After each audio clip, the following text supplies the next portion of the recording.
Wood Haven. We had to evacuate there. It's like we're running from house to hospital. It's terrible. I just don't know what to do. 15, 20 fire engines that have responded here to Malibu Colony within about the past half hour or so. Just talked to one of the fire captains, and that fire we were out at Cross Creek and Pacific Coast Highway, they feel is a threat to the colony here. So that's why they've had such an immediate and extensive response here on the colony. Earlier, the fire chief you talked with said something about they were going to finish up in this area and move on to another area. Are they about to wrap it up here and move on? Not except at for this the White one House? yet. They haven't started putting the water on this one yet from the ground. It's too high to reach from here, but they're here in case it starts to move down. This appears to be the leading edge of the fire right now. I can't see up over the roof. We're hoping that it's water. But, now, Jennifer, sure. Do you or your pilot have any indication of a change in the wind at this time?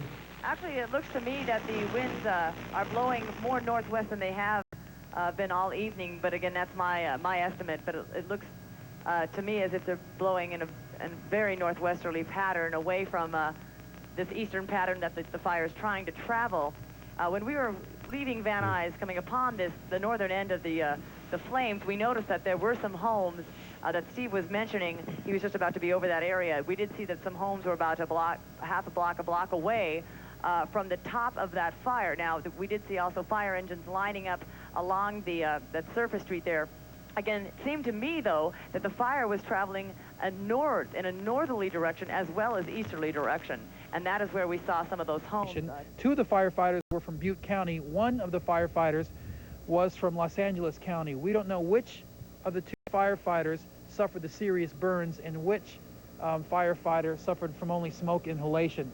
Now, here's some more dramatic shots. This is us as we walk inside the house. You can see this aluminum-looking object on the floor. That's where a firefighter sought refuge about 6 o'clock this evening as the fire raced over that house and torched part of it, unfortunately. And we're looking inside the kitchen. Another firefighter walked in the kitchen, and you'll see here in a second, where he dove to the ground and covered himself up with another fire-resistant tent.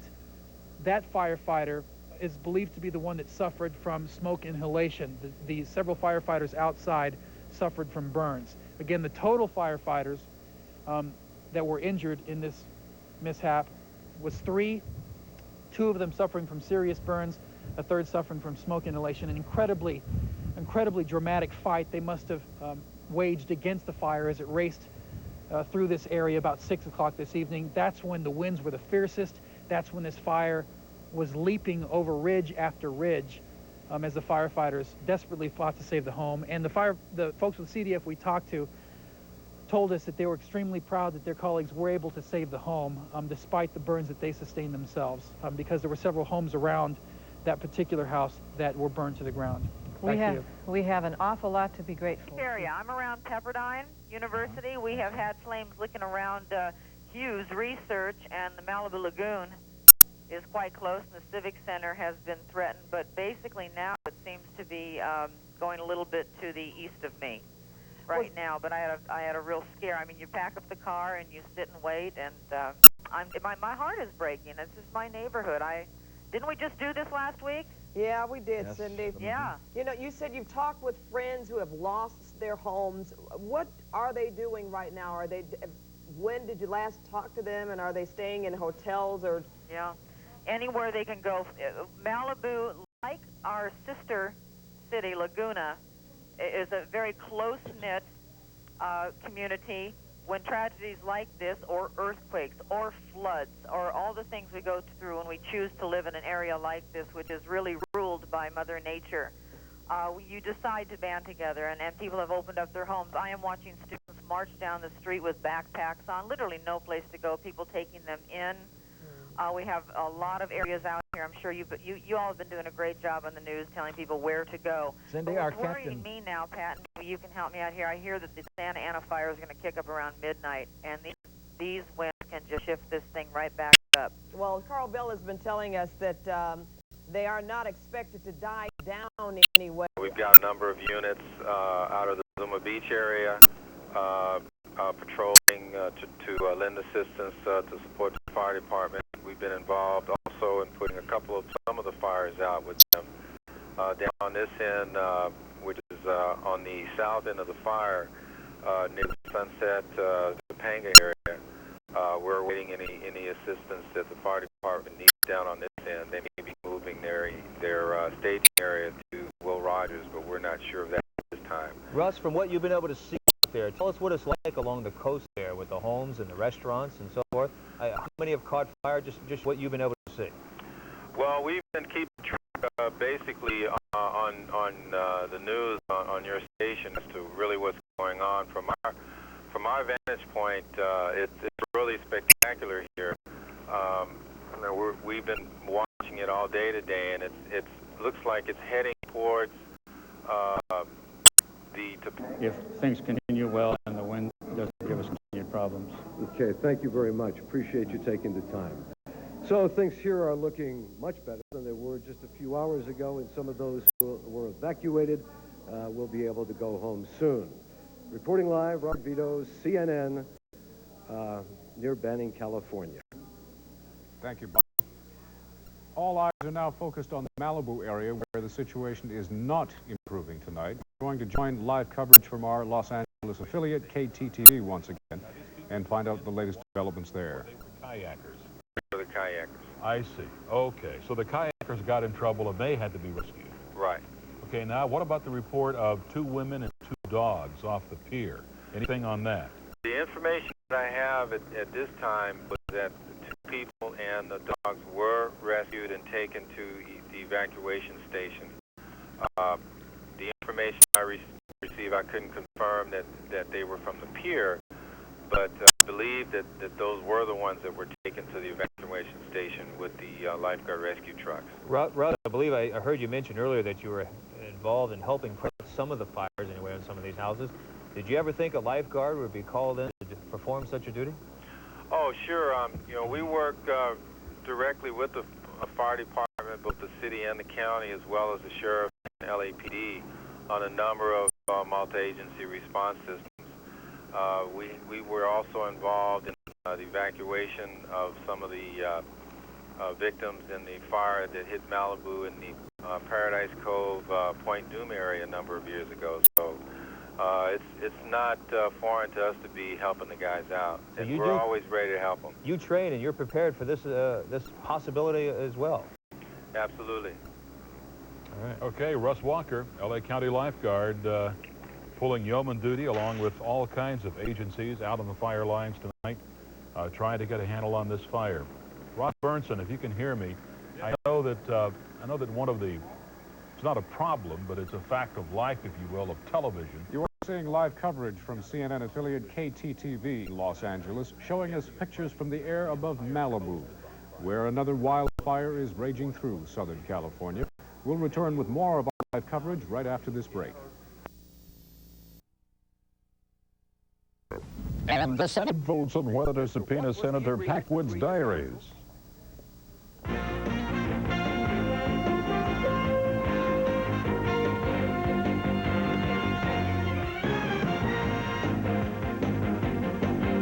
Headline News, I'm David Goodnow. High winds have stoked new wildfires in Southern California. They're burning in the upscale towns of Calabasas and Banning. Dozens of homes have been destroyed. More are threatened.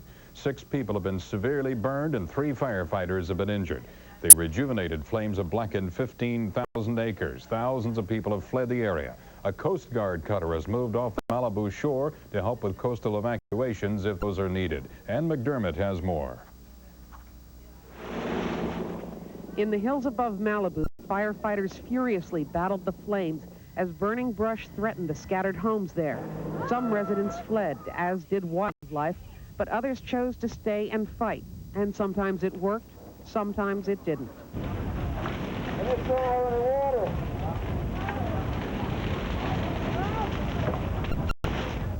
People evacuating grabbed dogs, horses, and whatever belongings they could cram in their cars, and then proceeded to choke the Pacific Coast Highway as they made their getaway. Right now, my wife is out of here. She's taking all the things that are valuable, our pictures and our family mementos, everything else. Insurance company will reimburse us if we happen to get burned out, but we're going to sit there and, you know, we like the area. As they left, a false night fell over Malibu as smoke took over the sky, obscuring the sun. And still, the fires raged. Firefighters here have been asked when they believe they'll have this blaze contained. At this point, they say they just don't know. Ann McDermott, CNN, Malibu, California. They have 3,000, I've said before. It's not enough. There are people in headquarters right now putting together virtually a war plan. How do we continue to attack the fire? Where do we try to make a stand? Where do we make the cutoff? It's burning in a V. If we have our back to the Pacific Ocean, the fires are burning in a V configuration from the Pacific Ocean on a westerly front and an easterly front. And they continue to burn directly into the areas that are inhabited by the most homes. The famous Malibu colony, which is down on the Pacific Ocean, as best we know, and the fire did not get to them. Linda Breakstone is down on the ground. And Linda, bring us up to date. I don't know if you've had a chance to check out the colony. I know you've been all over the place, but tell us what you know. Well, Harold, I drove by the colony about 15 minutes ago, and it is fine. There was an earlier report there was one house that was damaged, but the rest of the colony was fine. The fire was jumping over the creek at Cross Creek. The second time it had jumped, but this time a larger flare-up, so there was some concern, but it is fine. Now, here I am at Rambla Pacifica, and you see a number of homes up on the hillside burning. Now, these were incredible homes. Some of them have tennis courts overlooking the ocean. This is between Rambla Pacifica and Las Flores. The Las Flores fire came over and is taking out these homes. My colleague Mark Coogan just came down off the hill a few minutes ago. He said that the firemen had no water pressure and they were running for their lives up there. That's how bad it is. You can tell it is so where they are going, scattered every which way.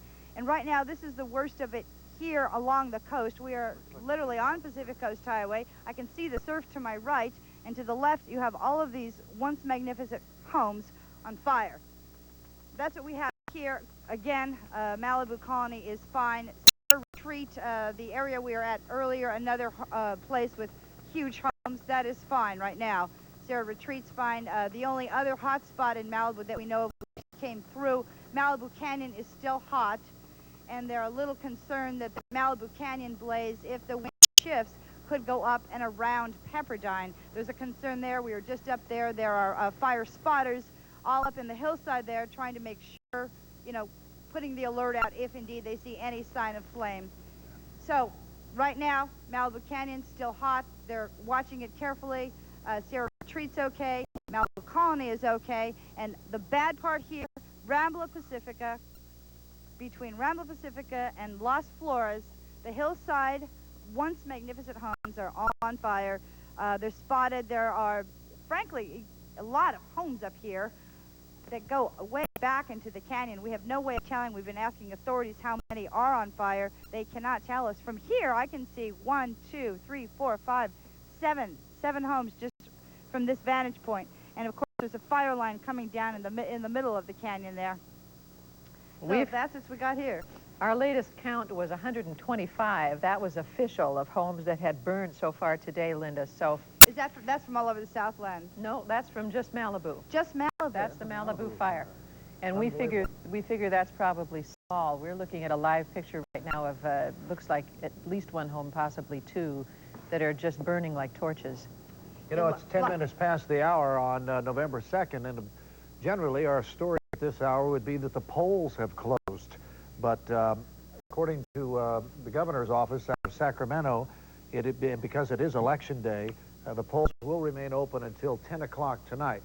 Most of the people who live in the areas that we're watching right now obviously have other things on their mind. But in the other areas of Southern California, it's important to make note that the polls will remain open until 10 o'clock tonight. And needless to say, election returns are going to be delayed until the wee hours of the morning. But if we didn't have the fires, that would be the lead story in Southern California with Prop 174, 172, and the like. We have been asked to let everybody know who lives and works out in the Malibu area that the Hughes research labs, which were evacuated this afternoon because of the fire, are going to remain closed on Wednesday. Now, the Hughes research lab is Right up by Malibu. Right up by Pepperdine. It's on the same side of Malibu Canyon Road, on the west side of the road, and it was evacuated earlier today. 430 people who work at that plant were evacuated by 1 o'clock, and as of 7 o'clock, according to this press release, the county and city firefighters had prevented the blaze from reaching the research lab, which is a 72-acre complex. And a team of Hughes Aircraft Company firefighters crews from El Segundo and Fullerton came in there to help protect the plant site. This is the place where the first working laser was developed. Every time we cover this area, I say, you know, you have to have you got to be hardy. You got to have a tough hide to live out in the Malibu area, because if the fires don't get you, the floods will get you. The rock slides. The rock slides, the mud slides, this thing and that thing. And keeping with that thought, I'll bring you a story of one of the people and the character of the people who live out that way. A noted 80-year-old woman aviator was rescued today from her backyard pool where she had fled to escape the flames that engulfed her Malibu home. Loretta Foy, F-O-Y-E, Loretta Foy had elected to stay with her home on Saddle Peak Road. Now, that was the area where Gary Gabriel showed us earlier today. He went back, and it's the area where the firefighters ultimately were burned when they tried to get into the house to get away from the fire that had overrun their fire truck. By 3 o'clock this afternoon, the fire had overrun her home, so she took refuge in the backyard pool. Ruta, who called Foy, I quote now, a famous female pilot, said a city fire department helicopter crew spotted the woman in the pole and managed, after several attempts, to land. Ruta said that Captain Dennis Mendenhall pulled Foy from her pool, carried her to the chopper, and flew her to safety. She was unharmed in the ordeal. 80 years old, she had the presence of mind to get in the pool, surround herself with water, and hang in there until someone came and pulled her out. She's a famous female aviator. Might have been the thrill of her life being hoisted up into a helicopter. It might have been, and she's darn lucky to have gotten out of that alive. We've been discussing all night the pros and cons of staying behind, trying to save your house, or just being unwilling to leave your house. I think a lady of 80 probably had no illusions about being able to save it, but just couldn't bear to leave it. Yep. And that's an understandable emotion.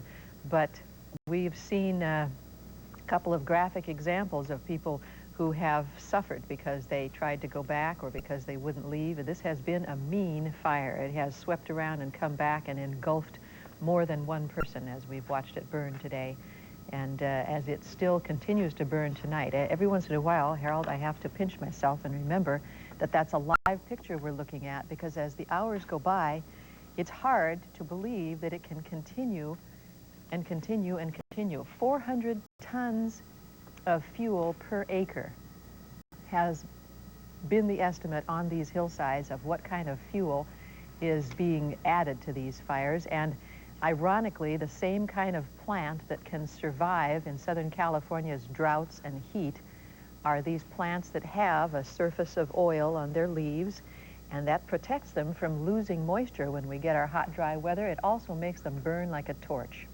Linda Breakstone, I understand you're back on the line with us now. Linda Breakstone? Yes, Harold. Just went up in flames, home after home. And these are large homes, as you can tell. You have a $1 million home there going up in smoke. And this was throughout that area, and we saw very few fire trucks. There's a lone man trying to save his house. I don't know whether or not that was saved or not, but the fire was moving through that area so quickly that I presume it probably wasn't. Firefighters have been working nonstop in this area. Many of them worked the fires of last week, the firestorms. Again, the shot of the home there going up in smoke. And soon we're going to be moving to some nighttime shots that are just extraordinary of the canyon areas of Las Flores, Pioma, Pacifico Canyon area. All of that area consumed by fire. It's simply amazing. Harold and Ann? Well, we're watching them pour that water on that house, and Ann and I both reflected. It's a tremendous effort, but it doesn't seem to have much impact when a... We had a flag and everything up there, but that was it. It was the same thing. We were up on the hill above a house, and we just, you know, we had no water. We used what we had, so it just kind of melted the seals and stuff around the engine. You've been in stuff like this before, have you? Not this bad. was a wise move because that's where we were parked. There have been flames going probably 30 and 40 feet in the air down here in this canyon, and it is moving very quickly. Most of the fire trucks, most of the fire strike teams have moved out of here now and moved down to set up their lines at the Hughes Corporation and down toward Pepperdine. But you can get some idea of the intensity of this fire and how fast it's moving by looking at what's just behind me here on the west side. Was it a backfire that failed? Well, backfires always are risky. While they were doing the backfiring, it worked for the most part for quite a while, for about an hour and a half. The wind kept pushing the flames to the east of us, and it did what it was supposed to do. The fire burned back on itself, consumed the fuel in front of it, but it was those embers. It was the wind that was so vicious. The wind was the culprit, and that's what picked up the flames, or an ember rather, and kicked it across the road, and they just couldn't pick it up in time. John, we've got a similar situation with a fire that is now moving very, very close to some homes. Captain Ron has that. Stay where you are, John. We want to keep you where you are. Captain Ron, bring us up to date. How close are those flames? It looks like they're about ready to pounce on that neighborhood. You're right, Harold. They are.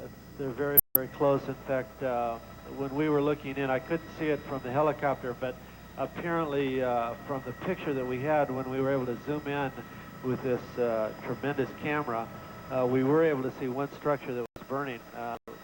And we'll get down just a little bit lower and see if we can peek under these clouds and see if we can see that again.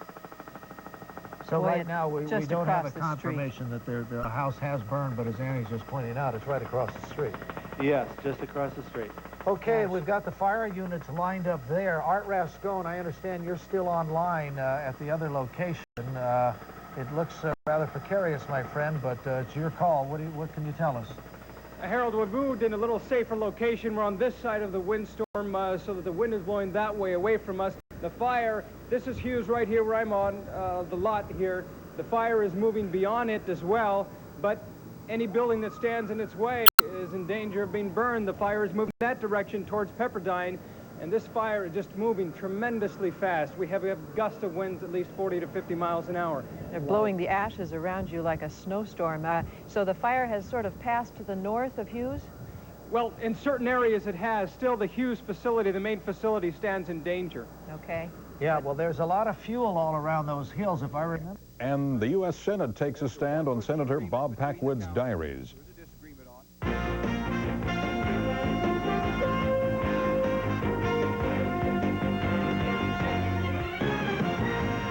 Headline News, I'm David Goodnow. Two major wildfires are burning out of control at this hour in Southern California. Strong desert winds fanned a blaze in Calabasas that has scorched thousands of acres. A second blaze is burning east of Los Angeles in Banning. You're watching pictures from Malibu, where between 50 and 100 homes have been damaged or destroyed. Many homes were reduced to ashes within minutes as smoke billowed into the mountains. Governor Pete Wilson has expressed his sympathy to fire victims. I am heartsick for them. We are able to offer them some assistance to get back on their feet. They are probably eligible to receive some federal assistance for the homes they have lost to supplement whatever insurance they may have. Obviously, they are going to be offered emergency shelter and emergency sustenance and even cash if there is an immediate need for that. The larger of the two fires began Tuesday in Calabasas. Santa Ana winds pushed it southwest toward Malibu. About 1,000 firefighters have been called in to battle those flames. They're backed up by firefighting helicopters. And a Coast Guard cutter is poised offshore for possible evacuations. There is a wrap-up now. The action around the fire line so far today. Greg Lamont has the story.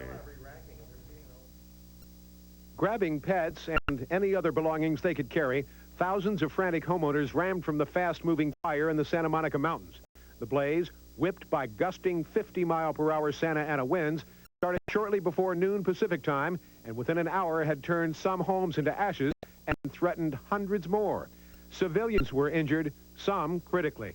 Mr. Gibbons, Duncan Gibbons, is probably the most severely burned. He has second, probably third-degree burns over 90 to 95% of his body. The only areas not burned are where his shorts were